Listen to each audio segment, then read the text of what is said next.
everyone. This is Nikhil Torsakar coming to you from Chicago. Today I'm speaking with Dr. Jyothsna Bhat on mental health issues in the South Asian community. Jyothsna and I, it's a funny story. We had actually gone to college together. It'll be the 25th, 25-year reunion this year. I don't know if you're going or Whoa. not. It's really We kind of a lost long track of time. time. Yeah. Yeah. Yeah, the interesting story is that through social media, a friend of a friend had shared an article that Jyotsna had written in Psychology Today. And so I thought it'd be interesting to pick her brain and connect with her and talk about an issue that my wife Shelley and I are very passionate about, which is mental health in the South Asian community. And so, fortunately, we were able to connect and get some time to further discuss some of these issues. So, Jyotsna wanted to say thanks to you for joining and really looking forward to this discussion. Yeah, no, I'm so excited to be here. Thank you so much for reaching out. I feel like it's such an important topic and we can't talk enough about it. There's so Yeah, much to be unpacked. absolutely, absolutely. So I'll go ahead and tell the audience about your background. Dr. Jyotsna Bhat is a clinical psychologist and mental health advocate specializing in the treatment of anxiety, depression, ADHD, relationship and family issues, and stress management. Dr. Bhatt has been a leading voice for mental health awareness and overcoming the stigmas that plague the South Asian community through her outreach, articles, and blogs. She's been an invited speaker to events including Yale University's South Asian Millennial Conference, Active Minds at University of Rochester, Project Passport, and the South Asian Bar Association, and has been interviewed by ZTV, an Indian TV network, and Business Talk Radio on mental health awareness. So Jyotsna, welcome. It's like I said, it's great to talk to you. And yeah, if you wanted to add a little bit more or update, because this is a dated biography from this morning, but if there's any late breaking developments you want to add to your CV there. No, I think you pretty much hit it. I mean, yeah, I mean, I would add now doing virtual because that's what everyone's doing since the pandemic. That's become sort of the platform for therapy. But yeah, I work with in New Jersey and Pennsylvania. I'm trained as a generalist, so that means I work with kids and adults. And have been having my own private practice for a little while now and really enjoy it. I offer individual, family, and couples therapy. And I also, like he said on the side, I do some testing for ADHD, and I've gotten recently into corporate wellness, which has been a sort of a fun journey in its of itself. So, that's sort of what I do. And I really enjoy one of the things that is a passion for me is advocating for South Asian mental health. It sort of just kind of came upon me. Sort of, I was telling Nikhil earlier that I became sort of just getting into this field as a South Asian. You sort of become like the poster child for your community, and Right. all the aunties and uncles want to maybe pick your brain or ask you to talk to a relative of theirs. And it's been a very interesting, eye-opening experience so far. Yeah, absolutely. So you and I talked earlier, a little while back, about the template career path, I guess, for South Asians, which is either typically, a doctor or an engineer, or I guess entrepreneurship is becoming more in vogue these days. But can you talk a little bit about your path and in terms of like what led you to explore psychology as a profession? Sure. I think I might have mentioned this earlier. It wasn't like a huge pinnacle or a huge moment that suddenly changed the course of my destiny in my life. I mean, Right. sure, it did. It did change the direction of my life, but not in a way that's was very dramatic. All of us, are South Asians. We usually, when you're in college, you're expected to sort of go pre-med, and Nikhil knows this is very Yeah. well aware of this. Our favorite That we class, organic Yeah, chemistry, of organic course. So chemistry many at fond memories, right? Washington University is a very grueling program. It's a top school, but when it comes to their coursework, it's very grueling, and especially if you're not into those classes. And I Yeah. would say organic chemistry was sort of like the weed out class. So you take it, and you don't do well, you're kind of weeded out of the pre-med path. And I was happily Right. weeded out. I don't think I even tried in that class, Yeah. to be honest, but it wasn't something I was feeling, and it just was, my heart was not into it. And so I just, tried a few psychology classes, did really, really well in them, and began to, recognize that this was another area of health. And I realized that it checked a lot of boxes for me, checked boxes for my parents as much as it could. And Mhm. I started, going, applying for schools, and looking into field work and some volunteer, things with other, working with people and kids and things like that. So that's sort of my journey, going towards, becoming a psychologist. And is definitely, and like the one kind of unique sort of thing wasn't unique, but I think I started to recognize the stigma that was Mhm. in the air in the South Sure. Asian community. You just, Yeah. In when the water. Yeah. you're at a party, exactly, it's in the water. You're at a party and someone's asking, so what are you doing? And I'm looking to do psychology. And immediately there's this kind of restraint response from aunties, Right. uncles, even peers, like, oh, like, what are you Mhm. going to do with that? The number one question was, what would you do with it? And I Yep. think that's a very interesting, loaded question, because it's like you realize, as I realized as I got into the field, there's so much I can do with it. It's not as Mhm. limiting as people would think it is. It is in every field of study. Psychology can be found in medicine. Psychology can be found in entertainment, sports, law, you know, health field, everywhere. Mhm. So, I think it's one of the most diverse and versatile fields of study. So I'm thoroughly excited that I took it. Um, but like I said, the air of the stigma, it was so strong. And even in just people asking me, what kind of doctor are you going to be? And at the time I was looking to do the PsyD program, and people didn't know Mhm. what that was. Even I was curious myself, trying to figure it out. And I Yeah. remember like a peer saying to me, oh, I don't know if I think I want to be a real doctor though, like a PhD. Even I see. there was a stigma between a PsyD Wow. and a PhD. Like, what is Can actually, you tell us a little bit about the difference? Because I have some friends who are PsyDs also, and I yeah. kind of have a sense, but maybe I've heard the term used interchangeably, but I think it would be helpful, for people to understand your background, maybe if there's a difference in the focus in terms of philosophies, maybe if you can give us a little bit of insight into that. Yeah, I mean, I think the main difference really is the focus on research. That was sort of the big kind of distinction back in the day, I guess. Mhm.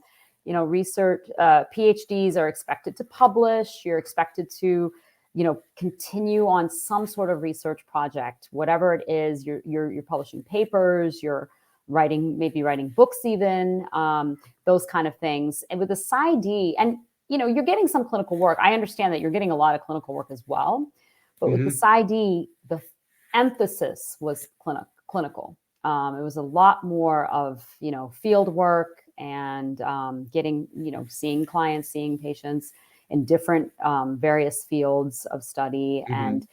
But the PsyD program does want well-rounded clinicians. So we had to do a dissertation, we had to do clinical comps, and we Mhm. had to do to get a license, you have to pass the board. Everybody has to pass the boards.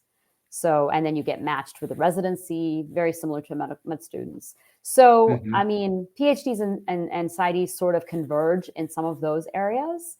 But Mhm. I think that's the main difference. Is initially it is, and even now to this day, I would say it's research heavy. Gotcha. Yeah. Gotcha. Okay. So we talked a little bit about college, and I wanted to understand a little bit more. I have my views, and I think you and I have talked about it a little bit. But um, what do you think, I guess, is unique about the South Asian experience vis-a-vis other demographics? That could be folks who were born here in this country, and have generations of family members here, not from another country, but or other minorities, maybe. talk a little bit about that. Maybe it's just like what makes it unique, and maybe how does that contribute to mental illness within the South Asian community?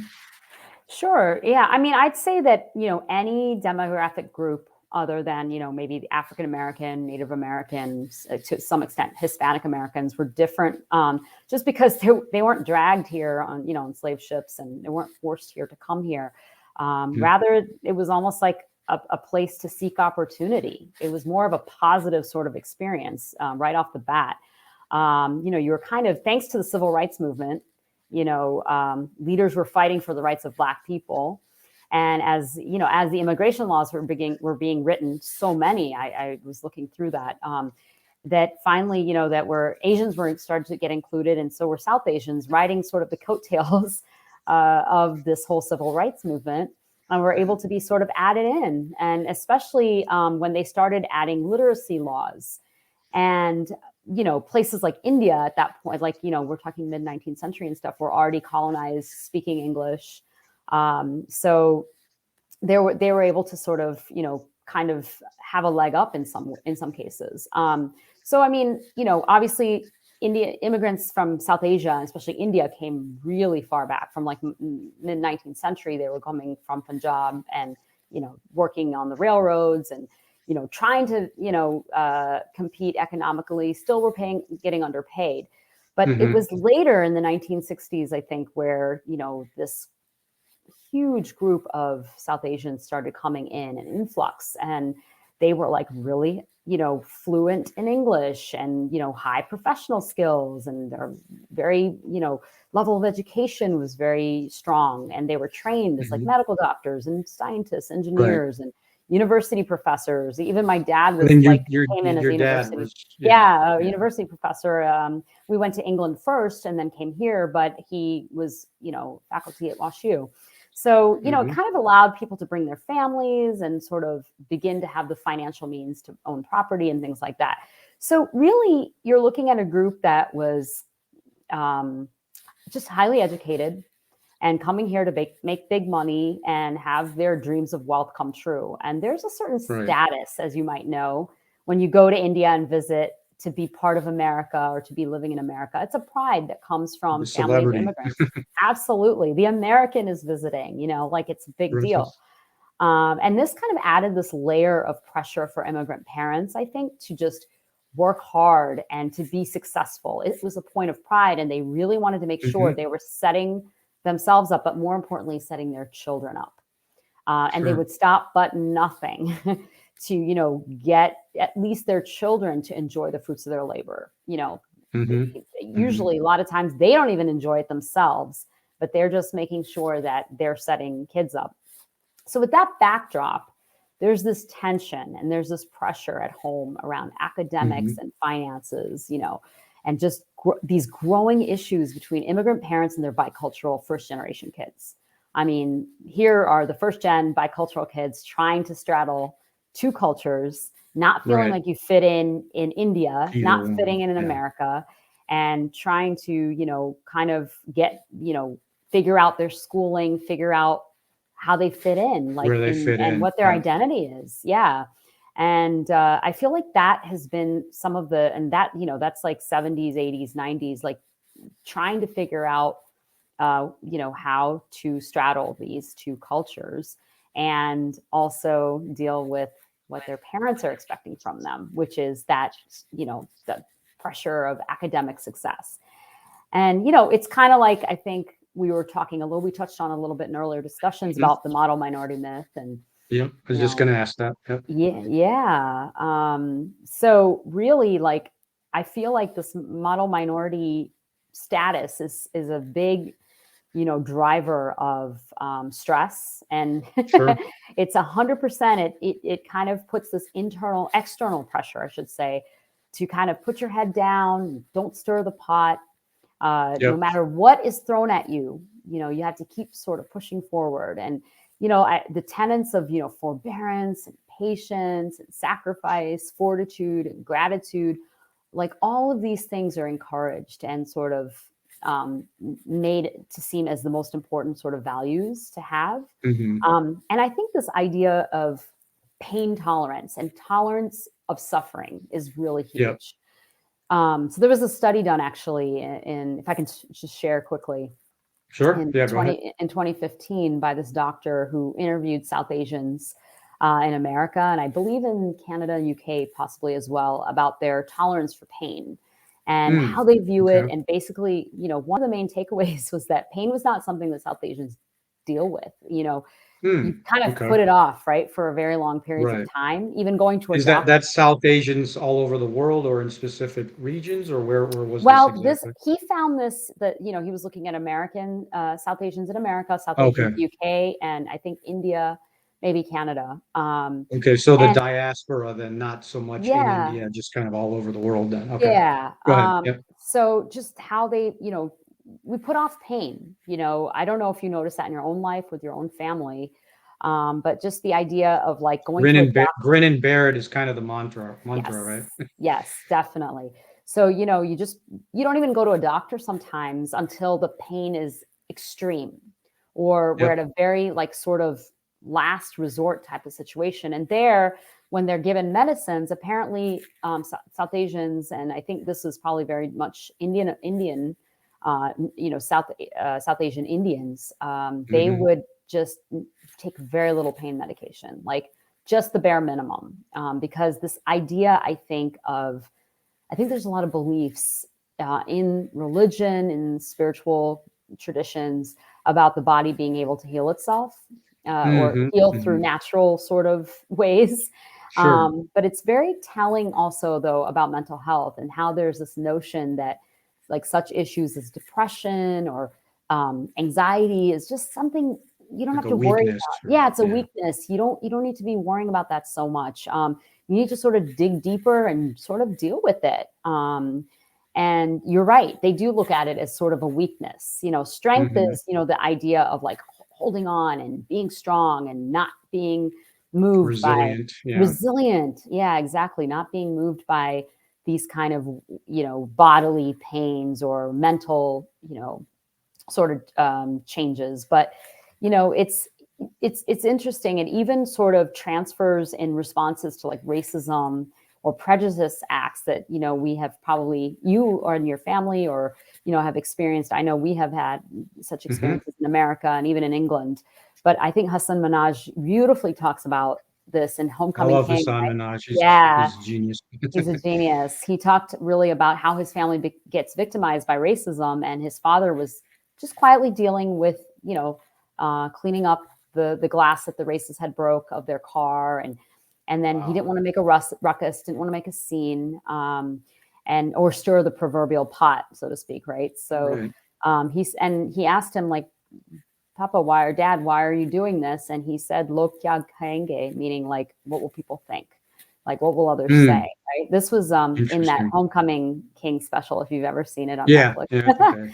Yeah, so He, that was his like show, what is his show called? Patriot Act? I don't, the Patriot is Act. that a Yeah, special? That's his weekly it's thing, right? Or, yeah, he hasn't okay. that's no longer there, but that was an excellent show that talked about some of this stuff Yeah. as well. He had a mental health thing segment as well. Mm, But it's really one of the main variables that what do other people think. Let's not stir the pot. It's one of those main variables that's sort of holding up this status of the model mhm. minority. We don't complain. We're found to be high achievers, successful, hardworking, driven, and we plow towards our goals. We achieve them because of our intelligence and our grit, but on the way we're complicit in our own self-harm and Absolutely. the systemic racism that's around us. We're complicit in that. And we don't even realize that we're being tokenized, Mhm. shown to other minority groups that, look, these guys are doing it. They've become successful. See, we're not racist. Then this group can do it. Why can't you all get your acts together? Yep, And yep. we just kind of quietly say, hooray, yes, we are awesome. Like Yeah. One of the things that I think you and I going to WashU, I mean, it had a pretty big South Asian population, and yeah, I think I think we were lucky in that I wasn't super active in the Indian community, but I did have my group, and we were pretty well kind of integrated into the fabric, into the social fabric at college. But for a lot of people, even now, I mean, I'd say it's less so, but for a lot of people, especially coming from small towns, it was not uncommon, for you to be like the only Indian person, in your school or in your class.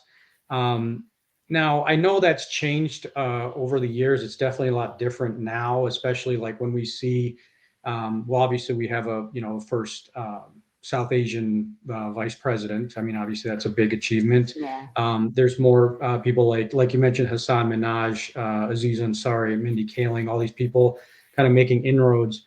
Um, can you tell me a little bit more, like what's your impression of how, the greater integration or the greater assimilation of South Asians into the social fabric in the US? Like, how do you think that's played out with mental health? Because I think for me, especially, I mean, again, when I got to college, it was different, but it was tough growing up in a Midwestern town, which didn't have a lot of Indians. I would get called Apu from The Simpsons every now and then. Like, Mhm. there was a lot of, there was a little bit of antagonism and a lot of negativity, but I think that's changed. But I mean, how do you feel like that's played into the South Asian experience with mental health, just that assimilation? Yeah, I mean, definitely, I feel like there's been more conversations. I think there's more. It's gotten somewhat better, in as terms of like more open communication between parents and their kids. But I still see some of the scripts and narratives still being passed down, and Hmm. I think that just kind of it's such a strong connection between immigrants and I mean there's such a strong experience I should say between immigrants and their first gen kids that Hmm. it's definitely carried on in some ways and plays out in some ways in first gen kids passing on to their own offspring and their own children. I definitely have clients and friends, community members, first gen folks struggling with accepting the idea of talking with someone about their problems. Still, that's still kind of a barrier for them. It's like sort of an embarrassment, and also because they think Hmm. about what would their parents say if their child was supposed to do this. Is it like an indicative, excuse me, of them not being a good parent? Problems, Yeah, deficiencies, yeah. deficiencies, like just and what would be the repercussions of like someone finding out, especially if there's like a marital alliance or something like Yeah, there's all these yeah. things. I think it's definitely getting better, and I agree that it was tough. I think more in the Midwest versus the coasts as far as Right. like just not having people that look like you and having to acculturate and assimilate faster. I felt like Hmm. that, I came on the East Coast later in life and it's such a bubble here. Like Yeah, Asians and South Asians can just be in their own sort of protective bubbles, sure. and you don't have to really mingle as much with, the outside world, which I feel in some ways I'm thankful that I had that experience of having to be more acculturating and assimilating. But at the same time, it was tough. I think both, there's pros and cons on both sides for sure. There's something to be said about having people who look like you and being able to be Hmm. resilient that way or feeling strength in numbers and feeling empowered. But just thinking about, yeah, I mean, how have things changed? Definitely the population of a lot more South Asians coming through. So, and a lot more mental health that's coming out, and people are more talking about this a lot more. And I mentioned this in my article as well that yes, there are, obviously so many people talking about this, but it's still, when you meet with families, when you meet in the field, in the trenches, talking to people, there's still so much to unpack, so much like that's, goes unsaid, so much trauma passed on about this, so many barriers. Yeah. Yeah. Yeah. No, that's some great insight there. I think one of the things that I think you and I talked about a little bit, but I'd love to hear more, is just this dichotomy in the between Indians in the U.S. and then Indians in actual India. Um, for me personally, I know that my experience that impacted a lot of my journey because, Mm. as we talked about, there's this stoicism, or there's this tendency to regard anxiety or depression as a weakness, and sometimes there is a spiritual component in Indian culture, wherein if somebody is acting erratic, or they're unpredictable, or they don't sort of toe the line, there might be some spiritual imbalance or some Yeah. spiritual impurities and whatnot. I mean, it's crazy, but still, even to this day, that seeps into a lot of the discourse that we have. In your experience, what's been the difference, I guess, between like perceptions of mental health here in the U.S. versus India, based on conversations you've had with relatives, or maybe clients you've talked to? Maybe if you can talk a little bit more about how things are back in the motherland, so to speak, versus Yeah. in the U.S.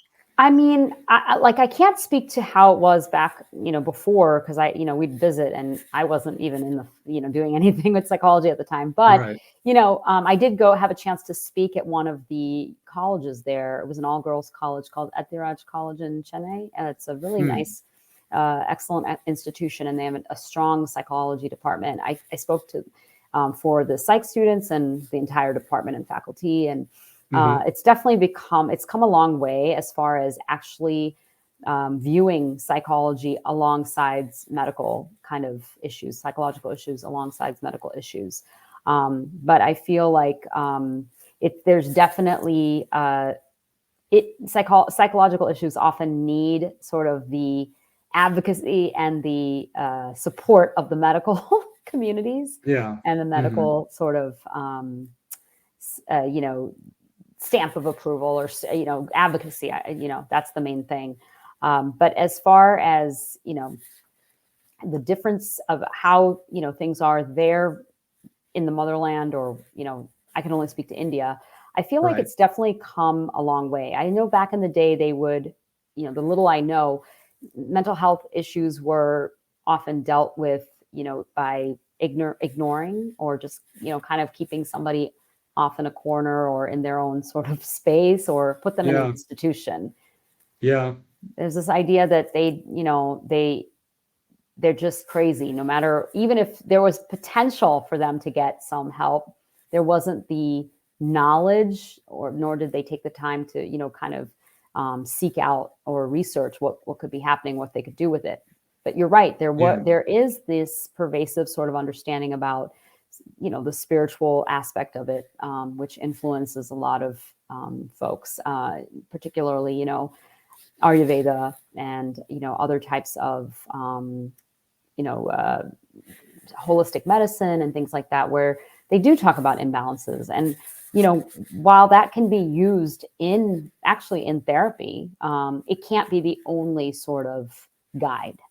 I mean, Sure. it is an excellent sort of, Compliment or tool or supplement. complement for Hmm. people who believe in that and want to use that. But it can't be the sole sort of treatment of choice. Yeah. You can't just sort of meditate away your depression. That is one of the most impossible things, as you probably know yourself. Yeah. Yeah, Absolutely. and even just dietary things. Sure, there might be things you can do. I know Ayurveda talks about everything is in the gut and gut health, and I Hmm. think that's becoming more of a sort of a thing here. It's becoming a fad here, actually, about the Yeah. probiotics and stress and things like Yep. that. More mainstream for sure. Yeah. Um, we and I talked about this a little bit earlier also. What I found, what's interesting, is that there were a lot of things my parents provided for me, and they gave me a great upbringing, great life. And there were things that they could have done differently, but on the whole, I'm grateful that I was provided the material comforts. Um, but what's interesting is I see that there were things that they did that I would never in a million years do with my kids.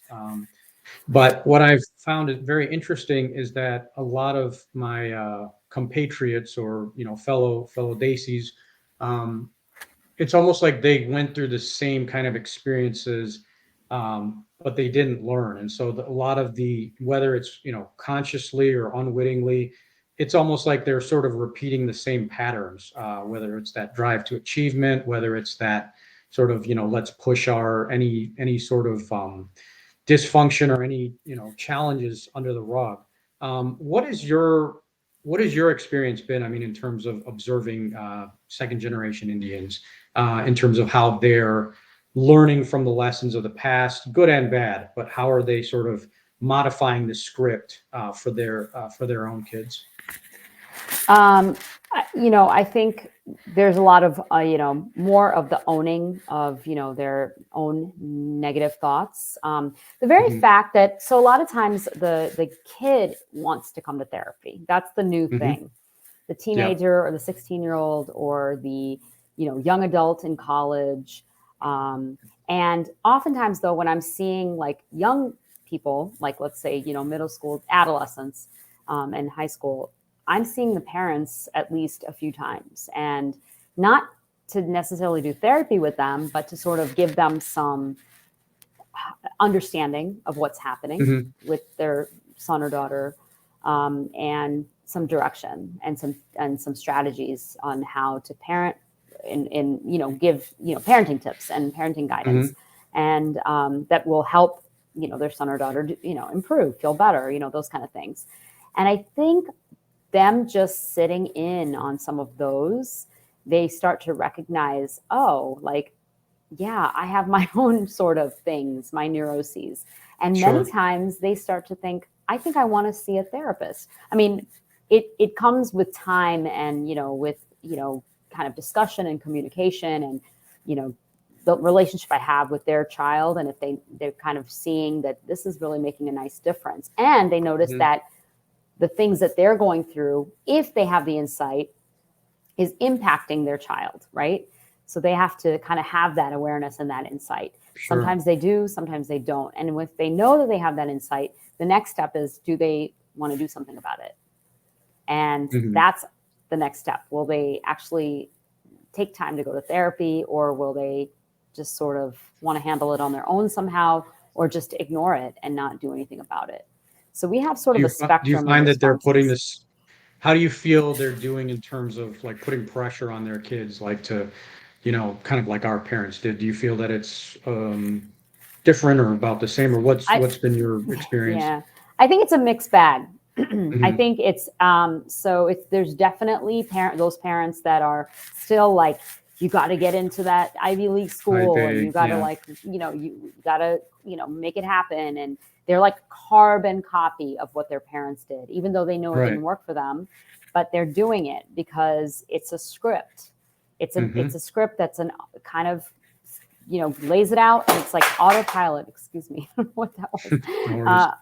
Autopilot script that Hmm. they go through, and it's just getting them to recognize that. Sometimes they might get a little bit taken aback. It just depends on how my relationship is with them, to be able to tell them and call them out on it.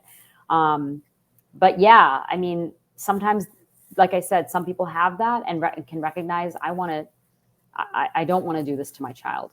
I was invited out to speak to a community out in Fremont, California, Hmm. the Yep. one of the Desi capitals Oh of the yeah. area. Yeah. Very high achieving Desis. Silicon Valley is there, as and Yeah. this I was think I have a someone. cousin.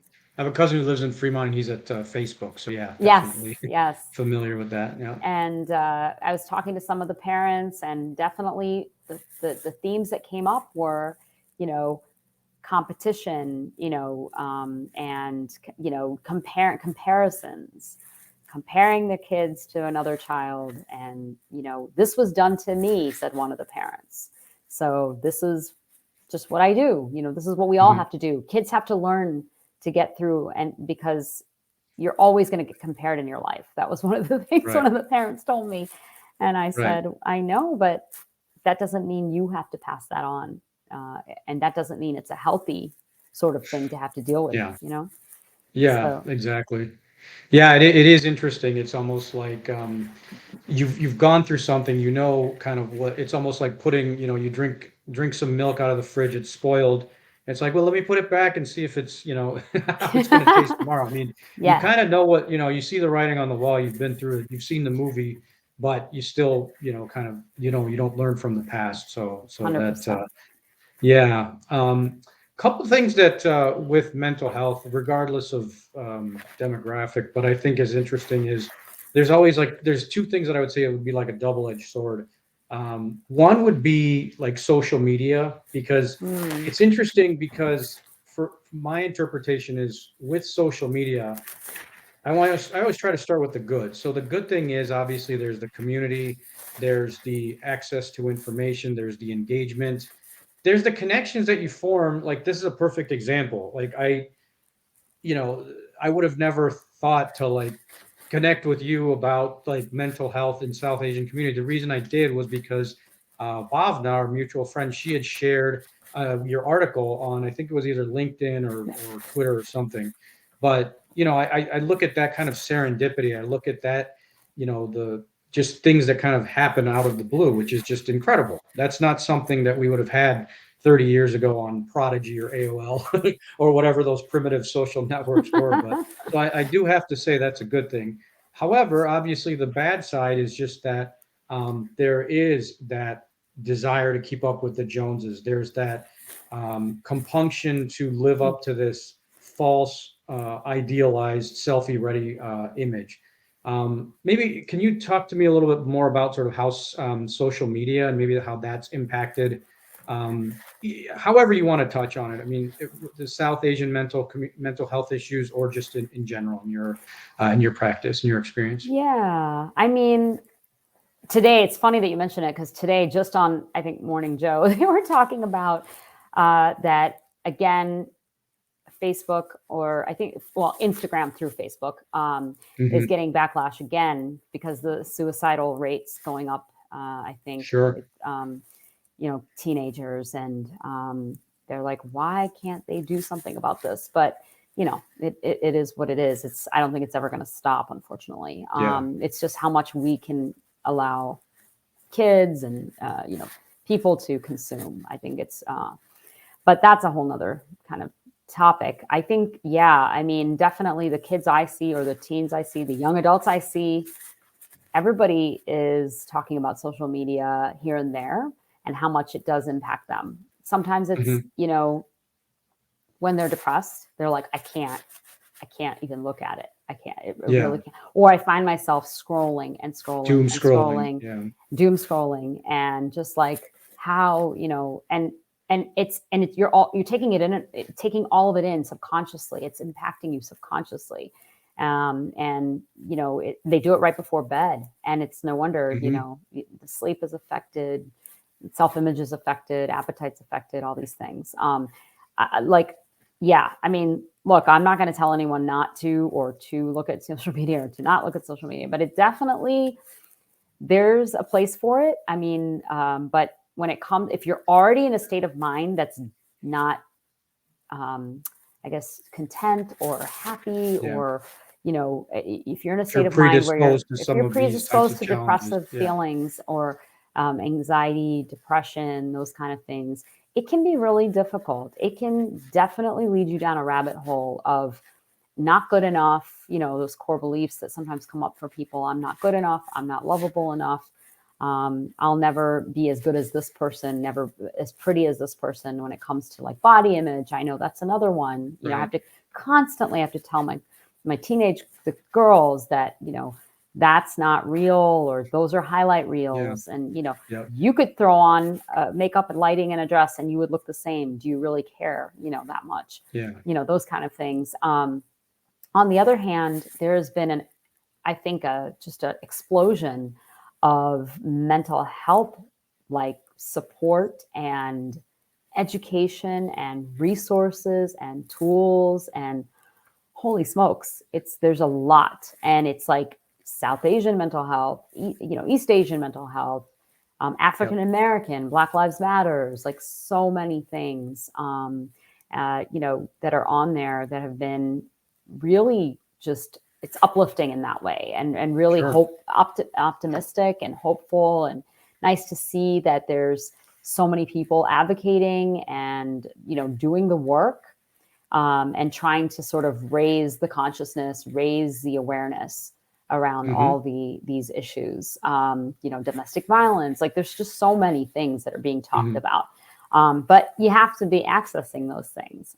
Right. You might not be. You may be Yeah. looking at, I'd be looking at videos of cats and yeah, which is weird memes also and stuff. really nice and fun. And I think if it relaxes you, that's the other thing. I feel like there's so many like lovely, sites on like Instagram and things like that, like the Good News Movement, and just, sort of more happier places to visit on the social media. But you have to sort of curate your viewing, sort of the grams that you view, right? You have to kind of find the Yeah, right ones, yeah, that fit absolutely. you. So organizations, maybe if you can talk a little bit about, you had mentioned a couple in your blog post, and we talked about some of them, but maybe some of the organizations that are helping address some of these issues of mental health in South Asian community, maybe in your experience that have been pretty effective. Yeah, I feel like the ones that I'm hearing the most about are like Manmukti. I know that's a big one, uh, all across North America. I understand they're doing some amazing things for kids, for adults, and all different topics. That's a really good one. I believe SALT has been around, South Asian Americans Leading Together, and that's been they kind of dabble in all kinds of politics and culture, socio-political, socio-cultural, topics and things like that. So, and I think they've also, advocated for mental health. Some of the other ones that I wanted to add, were like Salmon, that's in Jersey, the South Asian health. I feel like it's mental health initiative, and yeah, they do free, groups. They do medical camps. They offer, I think, alcohol and drug substance, groups and things like that, and therapy and counseling, psychiatry. There's all kinds of support. They've really they're doing a lot, I would say. And then a few other ones that I sort of saw casually on the internet where there's a Bengali mental health movement now. Their website seems really user friendly and lots there, resources. There's the Division of South Asian Americans, or DOSA, which is what they named it, which is part of the Asian American Psychological Association. Yeah. Yeah. So that's kind of a nice chapter. There's also I love dosas. yeah, I love DOSA. It's a very clever, catchy title. Yeah. And then there's the Institute for Muslim Mental Health, which I thought was really nice to see. There's a young woman that I'm sort of working with for a project, and she leads Virtue Mental Health, and that's I the name did of her see that one. platform. Yeah. Yeah, and I think she. you mentioned it was Dr. Dixit. Is that Oh no, this a different no. one? Okay. She's a student that is young and doing all kinds of wonderful things, working and This is advocating Virtue for mental Mental health. you're talking about, Yeah, or this is okay. Virtue Mental. Yeah, she's advocating for mental health with, you know, other young folks she's got on that are involved in this platform, and she is Bangladeshi herself, so Bangladeshi American, and doing some great things. So Yeah. yeah, there's a lot of amazing orgs, and also folks just suddenly there's like a again like a I don't even know the word, but all I can think of is just like Explosion. explosion, Yeah. yeah, of Yeah. like of South Asian therapists and psychologists, and it's great to see. Definitely, SouthAsianTherapist.org. I'm plugging them; they're really great. They are a directory that they've been building for a while now of South Asian therapists across the board, across the country, as well as I think they're also adding Canada, UK, and India. Hmm. But that is one that I'm on there, and I also use that to help other people find That's great. therapists in different parts of the country. Yeah.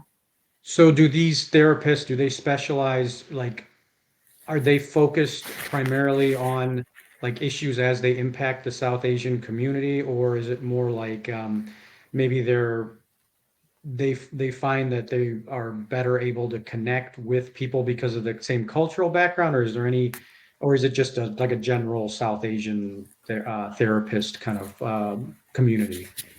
Because obviously, mental health is mental health, but I wasn't sure if they have like a specific, where they where they focus a little bit more acutely on South Asian mental issues. That's a good question. I think the organizations that I mentioned are all like focusing in on their particular sort of population. Hmm. So, like I think not that they say no or close their doors to anyone else, but I Right. think those are the people that they sort of focus in on. The therapists and the psychologists, I think, are like me. I would say probably they see everyone. I'm open to Hmm. everyone. I'm on Psychology Hmm. Today as well. So I get a lot of folks reaching out to me of all nationalities, religions, race, etc. So Well, I mean, I think that's so important just because, even if it's not like a exclusionary criteria or anything like that, but I think your connection with your therapist is so important. And I think, I see a therapist and I don't know what the PC term is. Is it Caucasian or white or what? I don't mhm. know what I'm supposed to say, but she's not Yeah, I think Indian. But at the same time, I do have a good rapport. At the same time, I think there are people who, if they're able to make that connection with somebody who's been through the trenches of the South Asian experience, I think it can be a very valuable dialogue, and it can it's all about yeah. common ground, right? And I think it's sometimes it is challenging for a lot of people who have, as you mentioned, lived in that bubble to sort of relate to different demographics. Yes, there is. It's I think there's 100%. going to be I think there's probably going to evolve therapeutics for spelling bee anxiety or something, just because it's like such a That's a big huge one. concern Yeah, it is. in It our is. culture. There'll be a But diagnosis in the DSM. yeah, But you'd be surprised. no, So but I think, yeah, go ahead, go yeah, ahead. no, I You were just gonna wanted to say. quickly add that a lot of people come seeking specifically South Asian therapists if they're South Asian because they've left their therapist that's not South Asian to Right. say I need somebody who kind of understands the cultural nuances. When I have an issue with my parents, like to not blame my parents, like kind of work through both sides of it rather than sort of just blame upbringing or. So it's kind of interesting that you mentioned that. Yeah. It's a true thing. Yeah, I mean, how one thing I really liked about in your article, you mentioned the sort of the double-edged sword of gratitude because, obviously gratitude has become a huge buzzword. They have gratitude journals at Target, they have gratitude like challenges and all this stuff. But it can be sort of I don't want to say gaslighting, but it can be a type of thing where your parents, if you're struggling, if you're, having stress with organic chemistry or those pre-med classes or spelling bees or whatever it is in the Indian culture, and they're turning around and saying, we came to this country with $8 and a bag of haldi. What? How dare you? How dare you? Express. How dare you say that you're struggling? Can you talk a little bit more about like how gratitude and the role that maybe how that can be interwoven into the South Asian experience where it's constructive as opposed to being potentially toxic. Yeah, I think that happens a lot. I think gratitude, as we all know, is a lovely sort of virtue to have, right? I mean, and now, like you said, everybody's doing the gratitude journals and this and that, and Yeah. it's very much ingrained in the South Asian community that you grateful for what you have, you thank your blessings, and more importantly, you're grateful for your elders to give you whatever they give you and that kind of thing. But sometimes where it becomes a problem is when you feel you're not necessarily you know um, feeling good about something inside. If there's something that you're struggling with, whether it's like going through something disturbing internally, Yeah. and feeling like you need to get some professional help, get somebody else who can kind of understand and relate and connect with you on that, whether it's depressive feelings, anxious feelings, trauma, whatever it is. And this idea then, when you go to your parents to say, I need to talk to somebody, that feeling of, that you're being ingrateful somehow by asking for that help, as if, Sure. and because there's this guilt that your parents, like you said about the gaslighting, that parents could lay on you, sometimes guilt, South Asian guilt is quite the trump card, but they Legendary. sometimes legendary. Yeah. They'll lay on you like, how could you even like feel any of these things? How could you even like feel upset? One of my friends or somebody told me recently, the parent said to them, like, how can you feel anything but excitement right now? You just got into this top school, or you just got this amazing job. Like, why would you feel anything but gratitude and happiness and excitement? And she's like, I'm going through anxiety. Like, I can't, and that's what people don't understand, is that's very closely sometimes related to excitement. It's physically, indeed, it's the same symptoms, physical symptoms on a lot of times. So I think they've done studies that say that people in developing countries have much higher levels of anxiety and depression than in I don't want to say developing nations, because it's just this it's like a rat race. It's this never ending need to continue to, get to that next level of, whereas people, work with their hands, it's the neuroplastic. There's the biological component to it. Yeah, definitely. There's a lot more. It's becoming, because of globalization and westernization, anxiety and depression are shooting up in other countries, developing countries, so to speak.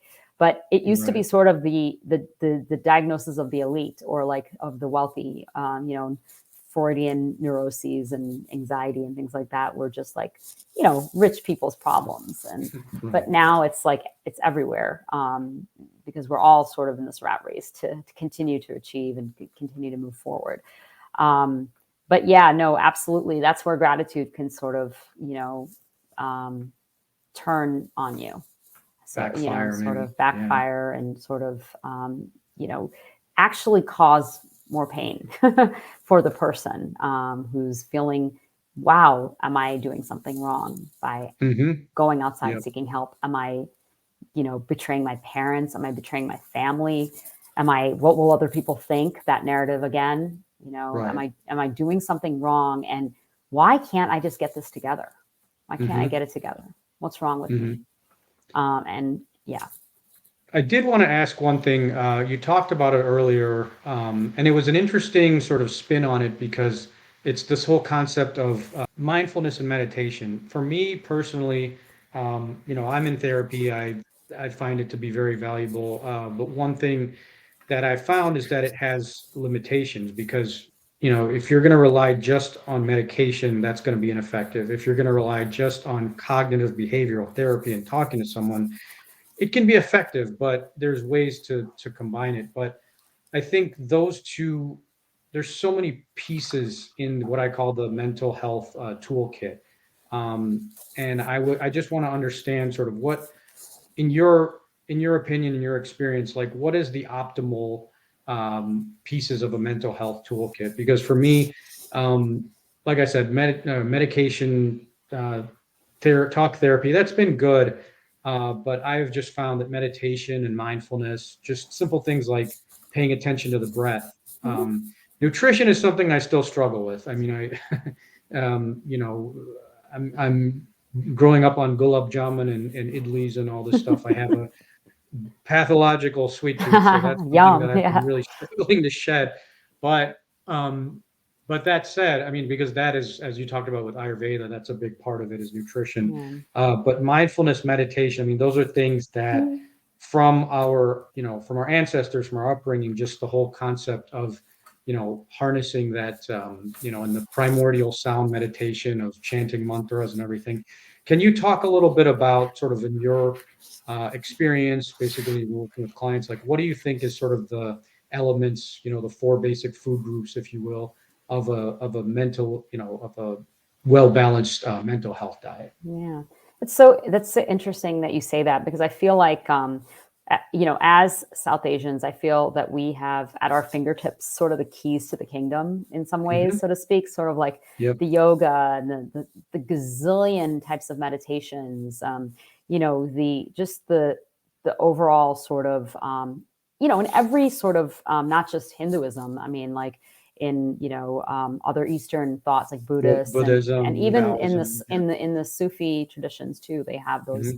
kinds of more esoteric types of spiritual, maybe meditative techniques and things like that. So it is really awesome, and it's become such a mainstream, and it's become like yoga, right? Yoga moms, yoga instead of Yeah. soccer moms now, it's like yoga moms, and Yeah. it's becoming such a trend here. And even in psychology, mindfulness has become such a huge part and parcel of what we do.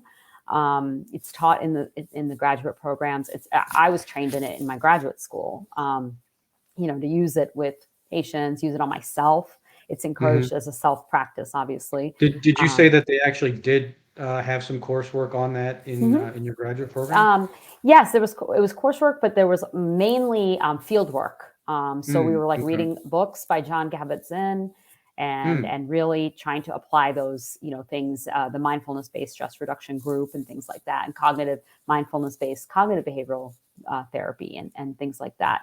So that was an invaluable experience for me, and also to bring into my own life, and also to share with my clients and family members and friends and whatnot.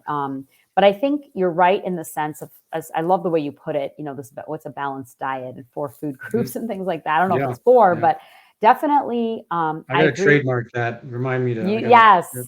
I definitely agree that depending on the severity of a mental health issue, that's something that we also look at as clinicians. Um, you know, Even the thought of whether it's just therapy versus therapy plus therapy plus a few other things, right? So, I mean, as a psychologist, for me, therapy is always going to be helpful. And what's nice about therapy is it's not just, yes, we do talk therapy, but there's so many other principles that we use, psychological principles and theories. And trauma informed work is huge nowadays. We pay attention to our bodies because that's where trauma is sitting, right? So that's all sort of part and parcel of, if you get, depending on what kind of illness you have and what kind of therapist you have, what their training is in. But if to get the full package of therapy, some of those things are going to come up. I'd say that's one sort of aspect. Medications absolutely have their place. It's been researched and proven, and science studies have shown that when you have moderate to severe depression or anxiety, CBT plus meds is the gold standard, right? Yep. So that's definitely something. Definitely has its place when it comes to ADHD, when it comes to OCD, and any of the other sort of anxiety and mood disorders and things like that. Those being said, obviously, everybody should have, has their sort of go-to um, alternative Regimen. spaces Yeah. and Hmm. regimens. But I would definitely say that I feel like more and more now that we're going into, body sort of somatic, psychology and how we are paying more attention to our bodies. I feel like yoga fits right in to that For sure. space. So I feel like definitely more. I tell my clients all the time, just simply doing a mountain pose, or simply Hmm. doing child's pose, or tree pose. Just pick one. You don't have to do hours of yoga. And Right. some Start of small. start small. I mean, we have a dear friend who's a yoga master, Hmm. and learned under Himalayan, those traditions. And one of the basic things he'd say would be, just learn to stand and balance yourself standing, and feel that power of like being a mountain, Hmm. and to be able to weather storms. I mean, it's beautiful, That's because that's powerful. literally Yeah. what we're doing when we're standing. If we can find our grounding, all these Yeah. storms that come, we don't move. Yeah. We face them, just like the It's the same mountain. thing with the breath. I mean, it's something It's the that, same like, thing with it's the not breath. like, I always say it's not like mastering some complex physics No, problem. It's literally breathing. breathing And and I always watching. laugh. I don't want to be flip about it, but I always laugh when people say, "Oh, I suck at meditation." And it's like, you know how to breathe. I mean, it's not something that you have to like rehearse. Right. It's literally just, you know how to breathe, you know how to count, count to four, count to two, and count to four. I mean, it's Yeah, just, however. it's so basic, but so powerful. And so Yes, yes. that's what, that's what really I'm hoping that, um, I'm just curious, do you feel that more practitioners are taking that sort of out, I hate the word out of the box, but I'm going to use it, that out of the box thinking about like incorporating mindfulness, or do you feel like it's still sort of slow to be adopted and come into mainstream, and not so much the cultural aspect, but I'm talking about like with psychology and psychotherapy? Oh, it's already here. I mean, it is already infiltrated everywhere, mindfulness. Hmm. I think even some of the older programs that were more into the psychodynamics, and I think they're also turning in some ways to mindfulness. I mean, it's research has shown such amazing things, right? Yeah, With it, how efficacious, I guess it is, and it's just very an easy, simple, but not simple but unless you keep effective. it. Yeah, Yeah, unless exactly. you keep doing it. It's a simple thing that you can teach anybody. And I think that it's definitely like the breath. Watching the breath is a big one that psychologists use. We use progressive muscle relaxation, which is Hmm. actually shavasana at the end of the Hmm. day, which is corpse pose in yoga. But that has Right. become sort of tradition in psych courses. That's what we learn, that to do that as one of Yeah, the it's funny. techniques. So I have three kids, and it's funny. Every night my wife and I, we try to bribe them to do like 7 minutes of like a guided meditation on calm or Awesome. something like that. And it's we're batting about 500 there. It's sometimes we have to bribe them with donuts or a Yeah. Starbucks drink or something. But Yeah. the ends justify the Great. means, I guess. No, Um, definitely. but yeah, I really I really enjoyed speaking to you, Jyothsna. This was really interesting for me and learned a Yes, lot. likewise. Was there anything else you wanted to add, or I'd love, if people are interested, like how can they get a hold of you if they're interested in, talking more about some of the topics we talked about, like anxiety, depression, and ways for managing that, if you want to share that? Yeah, you can reach me at my on my web. You can check out my website, and it's botpsych, so BHATPSYCH.com. Pretty simple, botpsych.com. And you, and if you want, I don't know if you will provide an email, but it's drbot@botpsych.com. All lowercase. But I'm happy to, definitely, I'm always looking for advocating for South Asian mental health, particularly. But I do love the topic of psychology, and I'm always happy to share. I feel like we've covered quite a bit today, Yeah, and I hope yeah. but I feel like there's probably so much more to continue to talk about. But I'm so grateful. What about social media? Are you on any channels Yes, that I people can am. I'm connect on with you? Instagram, and I have a Facebook page and Twitter as well. So should be able to Perfect. find me with my name. So, but yeah, thank you so much, Nikhil. This was such a treat and a pleasure to be here, and really had a nice time chatting about all Yeah, these no, things. it was a pleasure. Thanks again, Thank Joseph. you.